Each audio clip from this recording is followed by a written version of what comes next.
Jika kamu punya santan kelapa dan gula merah, mending dibikin gini aja. Ini bikinnya gampang banget, hanya diaduk dan dikukus aja. Kebetulan aku lagi nungguin suami pulang ke rumah. Dan aku siap-siap bikinin dia kue tradisional ini. Ini rasanya enak banget dan suami sangat suka. Ya, pertama kita gunakan 500 gram gula merah. Lebih enak lagi bila pakai gula aren. Kemudian kita tambahkan juga 900 ml santan kelapa kental. Ini aku ambil dari 2 butir kelapa. Lalu ini langsung aja kita angkat dan letakkan di atas kompor. Jangan lupa nyalakan apinya, gunakan api sedang aja. Kemudian ini kita aduk-aduk hingga tercampur rata, mendidih dan gulanya larut. Nah, jika sudah mendidih seperti ini, langsung aja kita angkat. Kemudian kita masukkan ke dalam wadah, dan pada saat kita masukkan di dalam wadah, pastikan disaring ya, agar tidak ada kotoran yang masuk di dalam adonan. Selanjutnya adonannya ini kita aduk-aduk hingga benar-benar dingin. Pastikan benar-benar dingin ya guys, agar nanti lebih mudah tercampur dengan bahan lainnya. Lalu kita masukkan 1 bungkus tepung ketan putih ke dalam wadah. 1 bungkus ini isinya 500 gram ya. Kemudian tambahkan garam, lalu ini kita aduk rata. Dan setelah tercampur rata, kita masukkan adonan gula merah yang sudah kita dinginkan tadi. Ini kita masukkan secara bertahap sambil diaduk-aduk hingga merata. Ternyata gula merah dan santan bila dicampur aromanya benar-benar harum ya guys. Jadi di sini aku nggak pakai pasta vanila lagi karena aroma dari santannya udah harum banget. Tapi jika teman-teman mau pakai pasta vanila atau vanili bubuk untuk membuat kuenya lebih harum lagi juga boleh, disesuaikan dengan selera masing-masing. Kemudian kita sediakan wadah. Saya menggunakan ukuran 18 x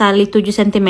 Jangan lupa oleskan minyak goreng dan alasi dengan daun pisang. Jika tidak punya daun pisang juga nggak apa-apa, boleh di skip aja. Kemudian loyangnya kita masukkan di dalam kukusan yang sudah kita panaskan sebelumnya, dan langsung aja kita tuang adonannya ke dalam loyang. Dan ini kita kukus selama 1 jam menggunakan api sedang aja. Jika menggunakan kukusan biasa, tutupnya dilapisi kain agar airnya tidak menetes di dalam adonan kue. Dan setelah 1 jam dikukus, ini udah matang, aromanya benar-benar harum banget. Kemudian langsung aja kita keluarkan dari kukusan, dan ini kita biarkan hingga dingin dulu baru dikeluarin dari dalam loyang. Dan jika kuenya sudah dingin, langsung aja kita sisir bagian pinggir loyang agar kuenya nanti lebih mudah dikeluarin. Lalu kita keluarkan kue dari dalam loyang, dan kalian bisa lihat sendiri hasilnya seperti ini. Ini aromanya benar-benar harum banget guys, suka banget dengan aroma kuenya. Kemudian kita angkat daun pisangnya, dan ini siap untuk dipotong. Berasa banget ya pada saat dipotong, tekstur kuenya sangat lembut dan halus. Ini juga terasa kenyal. Nah, di tempatku kue ini disebut dodol gula merah. Ini dodol gula merah paling simple, anti ribet, dan tidak perlu dimasak berjam-jam ya. Karena biasanya kalau bikin dodol membutuhkan waktu dan tenaga yang lumayan banyak, tapi kali ini kita hanya membutuhkan waktu 1 jam untuk membuat dodol gula merah yang sangat enak. Dan kalian bisa lihat sendiri tekstur kuenya sangat lentur, ini juga lembut banget, dan ini rasanya sangat enak guys. Terasa lembut di dalam mulut, manisnya pas, dan dodol ini juga nggak syarat di tenggorokan. Tiap daerah mungkin memiliki nama menu yang berbeda-beda. Di daerah Bunda-Bunda, kue ini disebut apa? Tulis di kolom komentar ya. Oke, selamat mencoba resepnya. Jika mau request resep lainnya, bisa langsung tulis aja di kolom komentar di bawah.